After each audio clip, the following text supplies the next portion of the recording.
1960 का दशक ईरान के लिए उथल पुथल भरा था। ये वो दौर था जब खामनेई मौलवियों की पोशाक पहनकर अपनी उम्र के बच्चों के साथ खेलते तो उनका मजाक उड़ाया जाता था। शाह मोहम्मद रज़ा पहलवी की सरकार अमेरिका समर्थक नीतियों के लिए जानी जाती थी।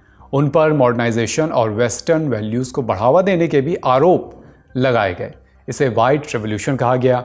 इसमें ज़मींदारों की ज़मीन ले ली गई, किसानों को अधिकार दिए गए, महिलाओं को वोटिंग राइट मिला, लेकिन इससे रिलीजियस सर्कल में असंतोष बढ़ रहा था। खुमैनी ने शाह को पश्चिमी कठपुतली कहा और उनकी नीतियों का विरोध किया।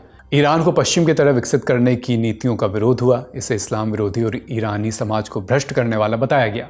खामनेई ने भी इसी का अनुसरण किया और कई मामलों में रज़ा पहलवी की नीतियों की निंदा भी की, जो आगे चलकर इस हद तक ये टकराव, ये मतभेद बढ़े कि खुमैनी को उस समय काफ़ी समय देश से बाहर भी रहना पड़ा।